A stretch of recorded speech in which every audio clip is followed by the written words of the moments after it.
మనుషులుగా మనం కూడా కొన్నిసార్లు ఆ యొక్క వ్యక్తి వల్లనే ఇక్కడ సంతోషం దొరుకుతుందేమో, అక్కడ సంతోషం ఉంటుందేమో, ఈ ఈ ఈ వ్యక్తులను ప్రేమిస్తే సంతోషం, ఈ వ్యక్తులు నన్ను అర్థం చేసుకుంటే బాగుండు, ఇవి నాకుంటే నేను సంతోషంగా నా జీవితంలో ఉంటాను, ఈ ధనం నాకుంటే, ఈ ఫ్రెండ్స్ నాకుంటే, ఈ పేరు నాకు వస్తే, ఈ ఘనత నాకు వస్తే నేను సంతోషంగా ఉంటానని కొన్నిసార్లు భ్రమపడుతూ ఉంటాం. దేవుడు లేకుండా, దేవుని సన్నిధి మన హృదయంలో లేకుండా, మన జీవితంలో లేకుండా ఎంత ధనమున్నా, ఎంత గొప్ప పేరున్నా, ఎంత స్థాయిలో నీవు ఉన్నా, ఎంతమంది నీకు ఫాలోవర్స్ ఉన్నా, ఎంతమంది నీ కోసం మేమున్నామని చెప్పినా సరే సంపూర్ణంగా నిజమైన ఆనందం, సంతోషం నువ్వు పొందుకోలేవు.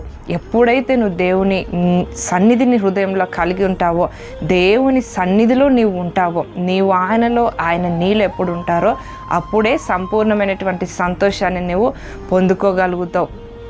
దేవుడు లేకుండా, దేవుని సన్నిధి లేకుండా ఎంత ఉన్నా అవంతా కూడా ఒక్కనాడు నీకు నిరుత్సాహమే కలిగిస్తాయి. దేవుడు లేకుండా ఎంతమంది నీతో ఉన్నా నిన్ను ఏదో ఒక రోజు ఒంటరిగా చేసేసి వెళ్ళిపోతారు. అయితే దేవుని సన్నిధి నీ స్థితి ఎట్లా ఉన్నా నిన్ను విడిచిపెట్టదు.